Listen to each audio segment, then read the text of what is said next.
Isang kapanapanabik na booth competition mula sa mga lungsod at bayan sa lalawigan ng Bulacan ang nagpakita ng kanilang mga natatanging lokal na sining sa isinagawang Singkaban ng Bayan, Bulacan Tourism and Travel Fair na ginanap sa General Gregorio del Pilar Park, Capital Mini Forest noong ika-9 hanggang ika-13 ng Setyembre. Ang nasabing aktibidad ay hindi lamang isang pagdiriwang ng lokal na sining, kundi isang susi upang itanghal ang turismo, ipagdiwang ang local craftsmanship at suportahan ang paglago ng ekonomiya ng probinsya sa pamamagitan ng pagbebenta ng mga orihinal at lokal na produkto.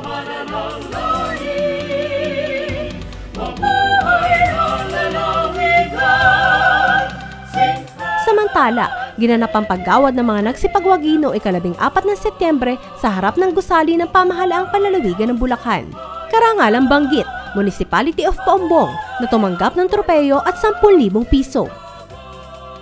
Ikatlong gantimpala, Municipality of Giginto na tumanggap ng tropeyo at 25,000 piso.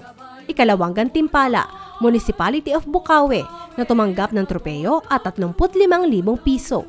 Unang gantimpala, Municipality of Kalumpit na tumanggap ng tropeyo at 60,000 piso. Lubusang pag-iisip po ang aming ginawa upang magawa po namin ang konsepto na aming ipinakita sa alko ng aming bayan. Naglaan po kami ng maraming oras upang mapakita ko ano man ang yaman at kultura na meron po ang aming bayan. At lubos din po ang aming pasasalamat sa mga organizer ng Singkaban 2024 sa gawa ng taunang pagdiriwang ng Singkaban Festival.